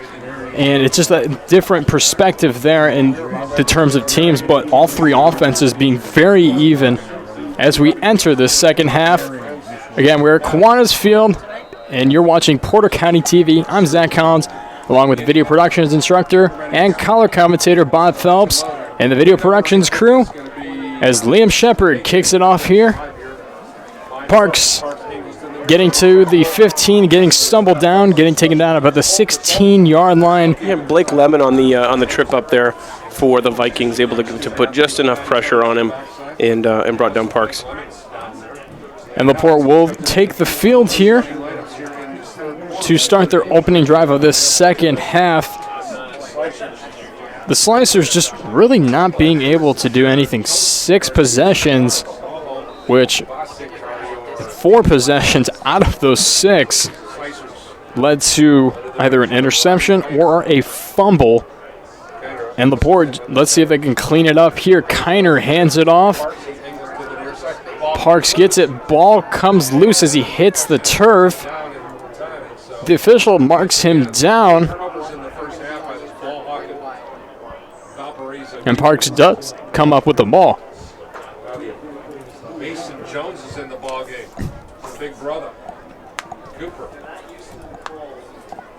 I think just a quick look early, right? Little brother in for big brother. Running it right up the middle. Looks to be compounded. Cooper 6'5", 250. I believe the ball is out again. And the ball is out again, and it is another fumble and a recovery by number 44, Mason Jones of the Vikings. From his big brother. Cooper Jones and Mason Jones both celebrating together on that play. And again, LaPorte, opening drive of the second half, leads to another fumble. Seems like that locker room talk by Lowry just didn't seem to work in terms of that offensive game. Right, and now Valpo's got a short field at the 20-yard line, right back where they ended the first half on a turnover as well. Opperman hands it off, and Matt Tomczyk untouched as he runs in the end zone and gets an easy rushing touchdown. Great open right there by Ben Scott and Tommy Stama to open it up for Tomczyk to run right into the end zone. Just Completely a gigantic, untouched. Yeah, gigantic hole right up the middle. Really, really easy to do for Tomczyk. What I'm seeing in LaPorte is a lack of energy. At this point, down now 44. Shepard trying to make it 45. And he does, and it's 45-0. And that was LaPorte's opening drive. Vikings being able to capitalize, make that drive their own, and puts 7 on the board. 9:26 remaining in this third quarter. And like you said, LaPorte just seems tired. They seem out of focus. Nothing is right now with the sliders here. No, the Slicers are having a tough time. It's like their energy has been just taken right out of them. It's something I didn't see it last week versus Munster, Zach. The Valpo really handled Munster easily, but I noticed up until the very end of that game, Munster never lost their fight. They kept playing, they kept trying. They didn't look like a team that was down 60-some points. Right now, I'm just not seeing that energy out of the Slicers. And it's got to start at the top. I'm curious on what. There's not much you can say to your team at halftime when you're down as much as you were, but now they're down another touchdown already here in the second half. Brady Berth, Jaden Parks, and Brady. As Parks lets the ball drop, and it will be a touchback. We're going to start seeing Valpo go pretty deep, just like they did against the Munster Mustangs last week. I have a hunch we're going to see some players and some names that we don't see very often start getting into the game. Up now 45 points. It's a cold night here at Kiwanis Field. There are some Slicer fans that have stuck around for this tough game to watch. And visiting stands aren't quite as large as the home stands, but really very full across the way for the Viking fans. Made the trip over across the county line. Valparaiso is a pretty decent in terms of a traveling team as well. But as you see, handoff falling back and losing his footing right there. And it will be about a gain of 1 yard. 2nd and 9 coming up here. Parks with the carry. 8:20 on the clock in this third quarter. The Vikings defense just continues to offer this pressure that LaPorte is just amazed by. I mean, you look at LaPorte's defensive game, and nothing happens in terms of that defense. Nothing stopped. They leave too many gaps on the defensive line. And then you move to Valparaiso, being able to do almost everything. As you see right there, being able to stop him almost immediately. Well, there's just nothing. We're not seeing any creative play calling in this game for the Slicers. It's really more of the same. The Vikings aren't being fooled by it.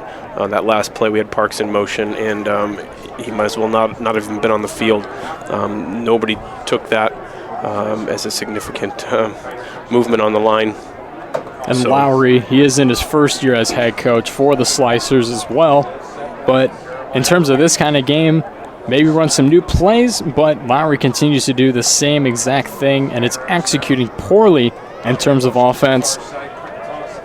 But there is a toss to change up the play, and away, runs it and gets the first down, stopped at about the 35-yard line. That is number 30, Justin Forker.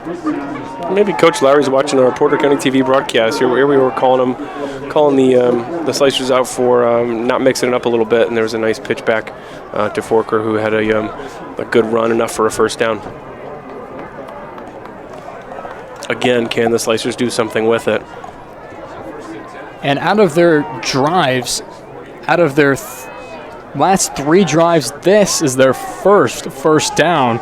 In 3 drives, the Vikings have done the opposite and continue to have first downs as Kiner looks to Otlarge. Otlarge is taken down. Great coverage right there.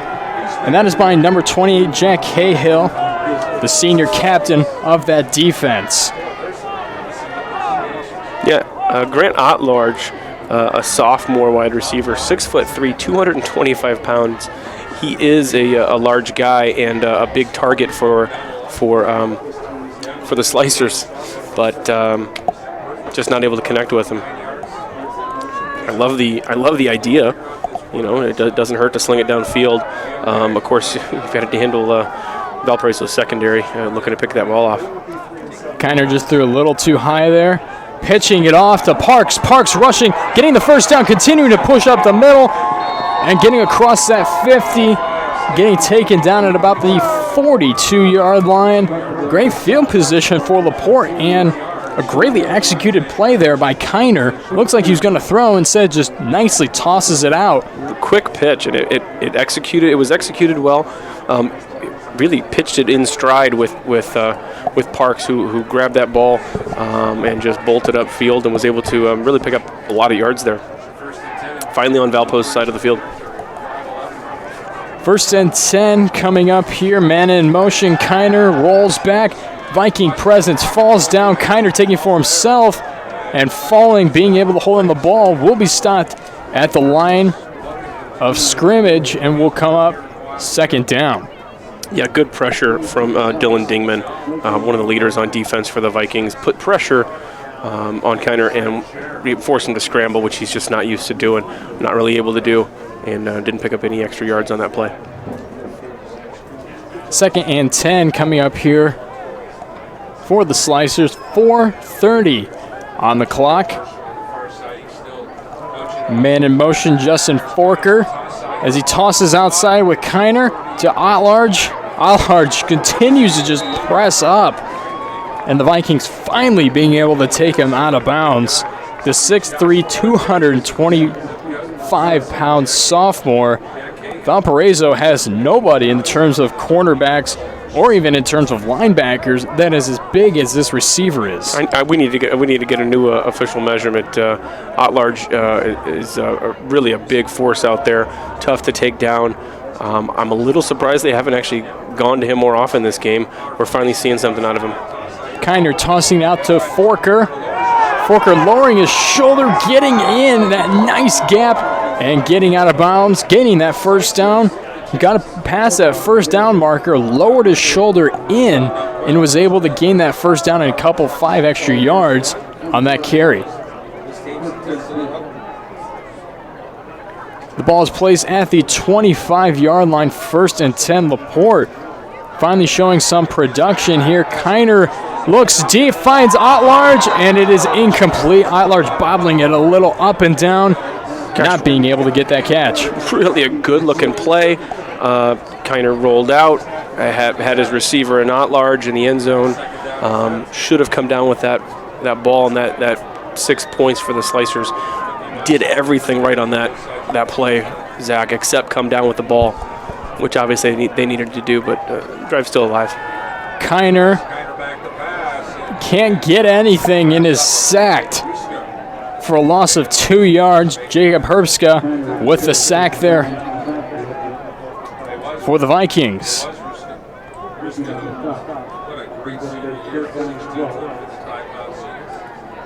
It's interesting. We're finally seeing the Slicers really sticking it to the defense of the Valparaiso Vikings here, and it's having a good result. 3rd and 12, throwing again. Intended receiver Otlarge. Great coverage there by number 28, Jack Cahill, on the play, and it will bring up 4th down. Great timing by Cahill. As soon as that ball got there, he popped Otlarge and not able to make that catch. But we're seeing the most energy out of the Slicers in this drive we have all game. We're all of a sudden seeing a team that looks like they've got the plays and the athletes to play. Kiner looking deep and just so close with that one hand coming up. Justin Forker having that one hand would have been a great, amazing play. Really close. And that was a big fourth down. They were not able to convert, real close, but not able to do it. Valparaiso's offense will take the field with the clock continuing to clock down. 1:20 remaining in this 3rd quarter. Again, you're watching Porter County TV. I'm Zach Collins, along with my instructor, Bob Phelps. and the video crew of the Porter County Career Center, bringing you to Kiwanis Field and the Valparaiso Vikings taking on the LaPorte Slicers. Valparaiso currently up 45-0, clock just under 1 minute right now. Opperman holding, letting the play clock go down, hands it off, running up the middle, and that is number 21, Hayden Vineyard with the carry. About a 4-yard gain coming up, 2nd and 6. We're going to see lots of running from Valpo. Get that clock running down. In fact, we've got about a 4-second difference between the play clock and the game clock. Counting down now 20 seconds on the play clock, and now 20 seconds or so on the game clock. Valparaiso is going to have to get this play off. 7 seconds remaining on the play clock. Opperman hands it off to Vineyard again. Vineyard running, finding a gap, and just short of that first down. Let's see where they mark it. He's about 1 yard short of that first down. However, that will end this third quarter. The official does point to the first down territory, and we will start the fourth quarter. Valparaiso up top, 45-0, currently shutting out the Slicers, and the Slicers finally showing some energy in that last drive, but just not enough to capitalize. You know, something we didn't mention, Zach, with Valpo up by over 35 points, we have had a running clock. If this has felt like a quick second half or a quick third quarter, the running clock has been the thing that has just assisted that. So with the large lead for the Vikings, that clock's going to be rolling, and that's going to be something that's going to help the Vikings and maybe ease the pain a little bit for the Slicers here. Yes, due to Indiana high school rules, if you're up by 35 or more, the clock will continue to run. In football, that does count, and sectional play continues on throughout the season and postseason. And the Vikings taking advantage, and these quarters will go by very quickly unless the Slicers do something in terms of play. But showing in that last drive that they do make some mistakes in terms of that offensive game, as the Vikings line up on their own 37-yard line, start of the fourth quarter here. Opperman hands it off again, and that is Hayden Vineyard with the first down carry, and that will put them exactly midfield at the 50-yard line.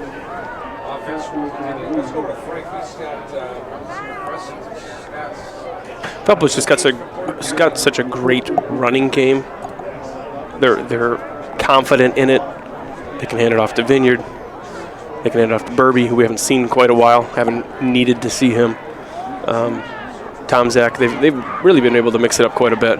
And it looks like, part of me was wondering if there's a timeout. I see Coach Marshall talking to one of the officials on the sideline. And it looks like he will let this clock run out. And there is a timeout called by Bill Marshall. That is the first timeout taken by the Vikings in the second half.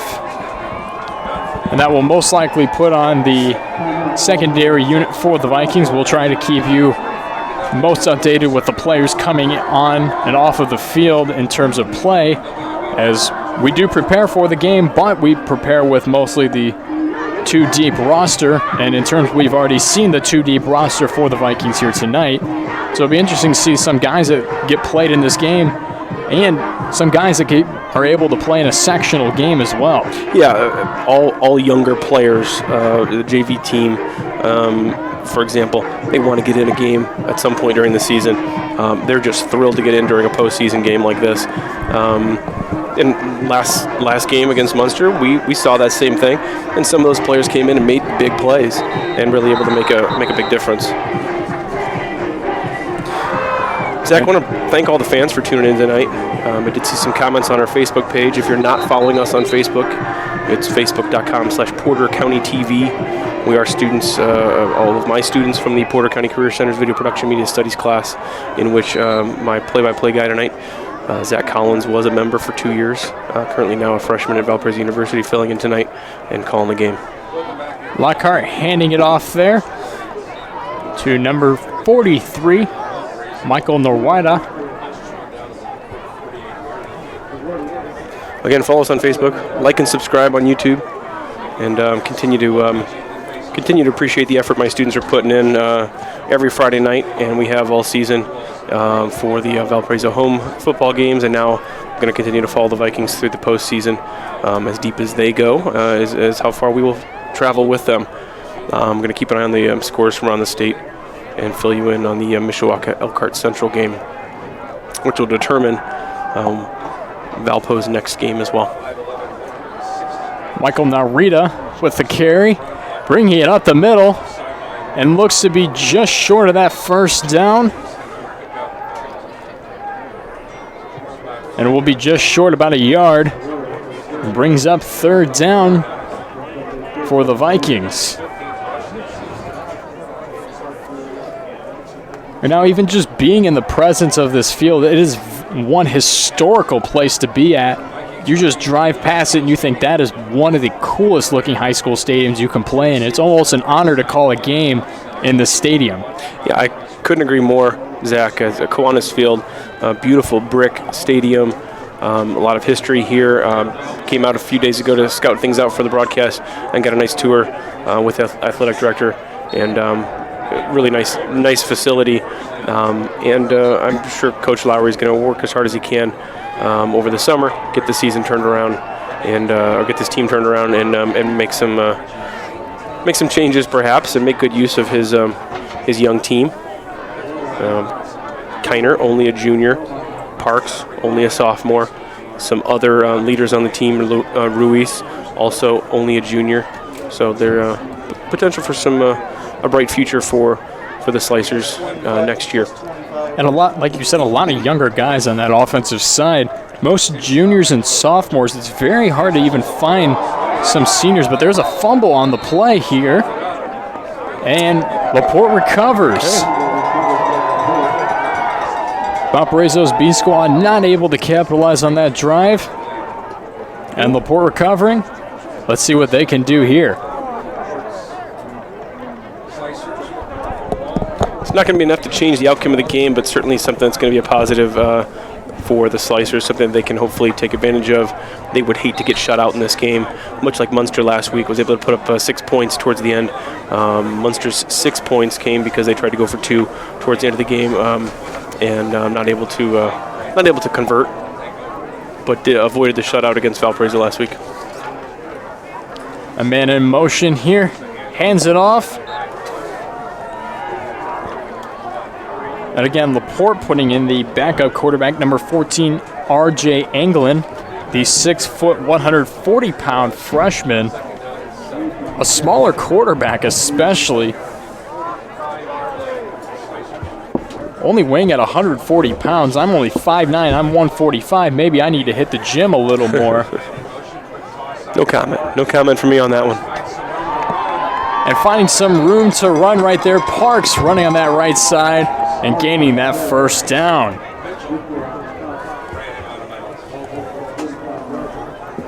A little life in the Slicers here. Coming up on 7 minutes left in this sectional championship game for Class 5A. And even if LaPorte does score here, the math still doesn't, and the clock will continue to run depending on whatever happens, touchdown or field goal, as Anglin passes it out, and the pass is incomplete. They're going to call it incomplete. As soon as he grabbed that ball, he was popped, and the ball came out, so they're going to call it incomplete pass. That was number 15, Craig Warner. If he held on to that ball at least a second or two more, would have been a complete pass, but in that case, incomplete, brings up 2nd and 10.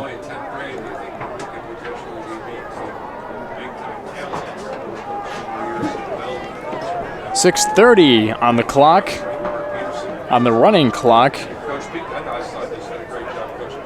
Man in motion, hands it off to Forker, and Forker will be tackled behind the line of scrimmage. Will be a loss of a yard. We'll bring up 3rd and 11.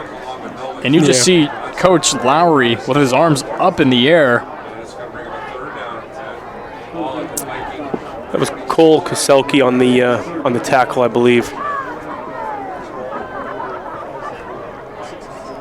Even this Vikings secondary defense has been doing fantastic so far on this drive. Cole doesn't get in the game all the time, but he is a junior, so somebody who knows how to play. England throwing deep downfield to number 25, Brady Bernth. Great play right there. Bernth, the 5'10", 150-pound sophomore, being able to capitalize right there on that drive. Also, Brady Bernth isn't making me question how much I weigh in this term. Perfect.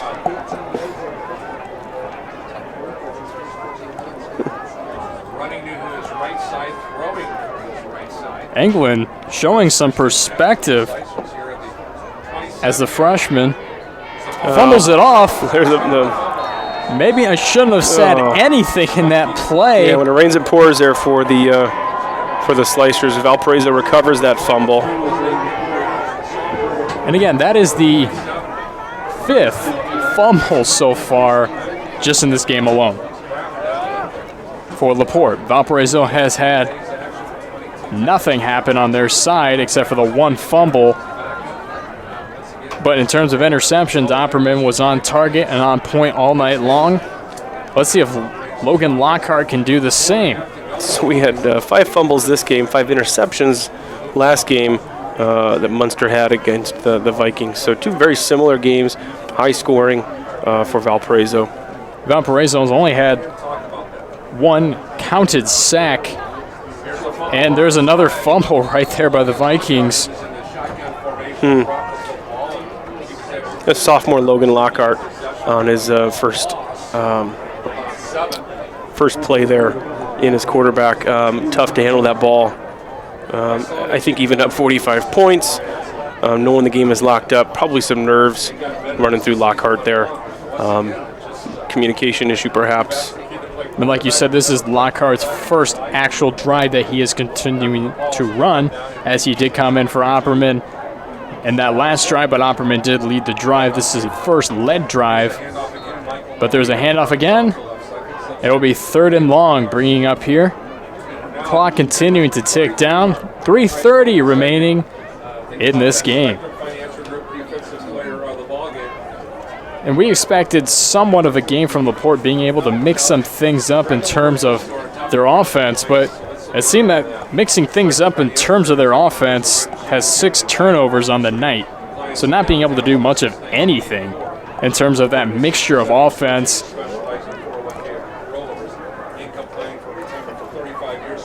The Vikings hands it off and taken down immediately. Michael Narita with the carry, and we'll bring up 4th down for the Vikings. Sophomore quarterback, sophomore running back, not able to connect there and get the yards needed to keep that ball moving. And they will bring on the special teams unit. This is the first time Valparaiso has had to punt this entire game. I believe this is the first time they've had to punt in this entire postseason. Mason Maple coming on the field to punt for the Vikings.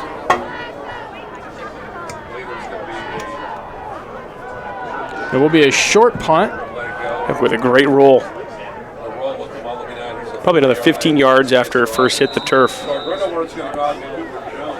And now that could be number 2 Mason Maple or number 2 Dylan Rodriguez. They are both listed as punters, and both number 2. We're gonna good punt by number 2 there for the Vikings. We'll go with that.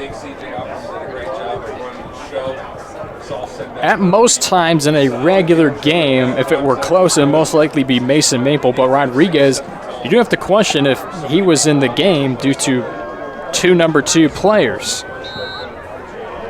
None the matter, LaPorte takes the field at their own 40-yard line. Clock continuing to tick down, coming upon 1:30. Man in motion. Anglin looks deep, and just an incomplete pass downfield. Brady Bernth, the intended receiver, and even the LaPorte fans are still into the game.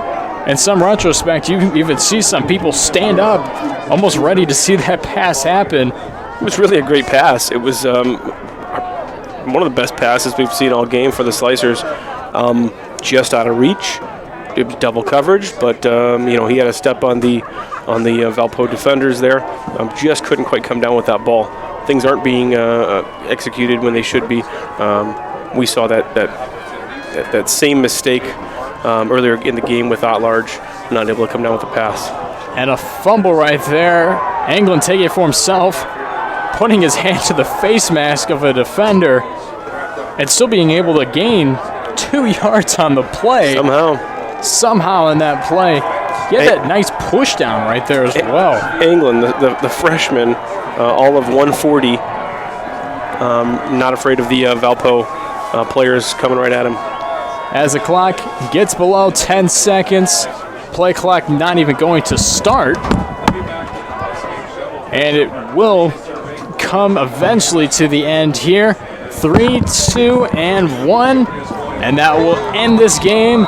Valparaiso shuts out LaPorte 45-0. And in terms of looking at Valparaiso, this is their second sectional championship won, and they will go on to play Mishawaka next week. Mishawaka winning in their game. Now, Valparaiso playing LaPorte, that was just a brutal thing to watch in terms of LaPorte's offense. And LaPorte not being able to do much of anything until that last energetic drive that was led by Kiner, but then putting in the backup quarterback in the next drive. Right. They had a few glimmers of hope, a few moments where they were able to have a good long pass, execute, and then one of their drives going down the field looking pretty good, and then a fumble. Again, very similar. It's very much a parody of last week's game Valparaiso had against Munster, where the team kept fighting. The Valpo's opponent kept fighting, kept trying, would execute a few good plays, and then make a goofy mistake and turn the ball over to Valpo. You just can't win a game when you've got 6 turnovers, 5 fumbles, and an interception that ended up being returned for a touchdown by the Vikings. And you also have to look at the offensive and defensive points of this game. Tommy Burby being able to have that rushing touchdown in the first quarter. Then Cooper Jones recovering a fumble, getting that 42-yard rushing touchdown.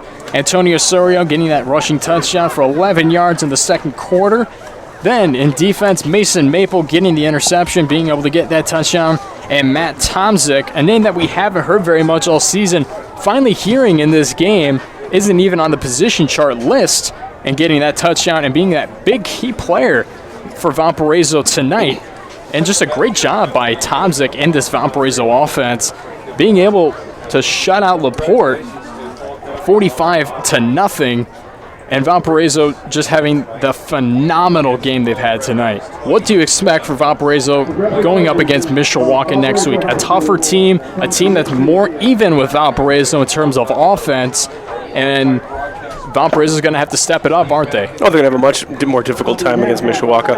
I believe, according to the Valpo coaching staff I just spoke with briefly, Valpo will be traveling to Mishawaka next week. Typically, when Valpo plays a team in the Eastern time zone, I believe they're going to kind of split the difference. Instead of Valpo traveling there and playing at 6 o'clock Central, or pushing it up earlier, I believe they're going to play at, I imagine, 6:30 Central Time, which would be 7:30 Eastern Time against the Mishawaka Cavemen. And that is a good thing for Valparaiso. As you can see, they are taking their sectional championship picture currently and celebrating, and they should be celebrating, getting their second in a row, and now it's on. Oh yeah, they're gonna enjoy this tonight. But I've got no doubt that Coach Marshall and his coaching staff are going to stay focused. They're going to get these players focused. They've been saying "run the region" all year. That's been their motto. After the final home season or the final home regular season game they had, in which they finished their regular season 9-0. Coach Marshall said, "It is no longer about running the region; it is about running the state," and that is their mindset. And they're going to stick with that. They've got a great running game in Burby leading the way. CJ Opperman looks healthy, looks confident. has great protection with his offensive line. They really, really did a great job of protecting the quarterback when they needed to, and then making holes for the running backs when they knew that was the case as well. This is actually a bit of a different team than normal for Valparaiso, in the fact that they can throw the ball. They do have good receivers, especially Rosario, but they haven't had to rely on that because they're really, really able to pound that running game against their opponents lately. It will be interesting to see how they do against the Cavemen. Much different team. It will be the first real test I think they faced all year. So it'll be a really big game next week, and we will bring you that game. Yeah, and really the only close game that the Vikings have played was against Maryville, in which they won 29-28 in that game. But that has been the closest game they've had all season. Both times they played LaPorte, they shut them out 35-0, and in this game 45-0. LaPorte isn't a team like Mishawaka. Mishawaka is a great team. They're a power team, and it'll be interesting to see how the Vikings do. Vikings are ranked 10th in the state of Indiana, 3rd in terms of 5A play. And then you look at LaPorte, they're 98th in state. But it's two different teams, yeah. You're dealing with, when you compare LaPorte to Mishawaka, it's really, there's no comparison. Mishawaka is going to show up not just ready to play, but expecting to win. They're going to know Valparaiso is a tough team. It's no secret around the state that Valpo is a difficult opponent, and they're playing well. They're playing fun football. They look like they're out there having a good time, but they're not taking it easy on their opponents. They're having a great time out there, but they're dominating. And I think Coach Marshall's making a statement with this and keeping his foot on the gas, especially through the first half of both last week's game against Munster and here against the Slicers. And it is great to see that Coach Marshall has built this team up. They're currently undefeated still, 11-0, which is also another impressive feat you have to look at. And if you look in terms of DAC play, though, most teams have been down this season. Michigan City, not the team that they used to be. Lake Central, just not a team that is even astounding. Forest Portage continuing to go down within the DAC rankings.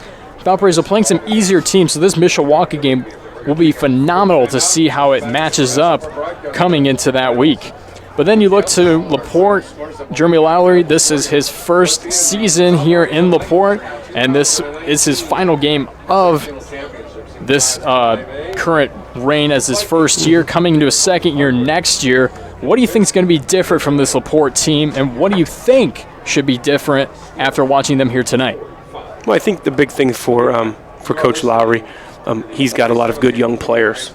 He's got some, for one thing, he's got a good potential quarterback as a freshman.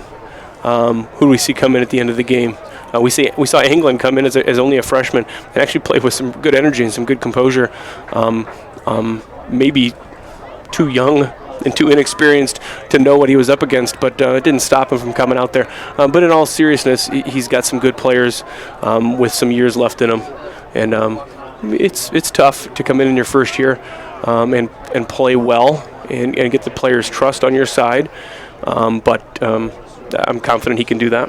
And it will be interesting next year to see with LaPorte's offensive line, 4 out of the 5 on that offensive line are all seniors, and they will all be gone. Their secondaries, and 3 out of those 5 in the secondary are all seniors as well, which means they're only left with 3, which means either somebody's going to have to step it up on that JV team and play in here next year, and we'll be interested to see how that goes. We also look at that offense. Evan Savinsky, he's a sophomore. Jaden Parks, he's a sophomore. Rees, junior.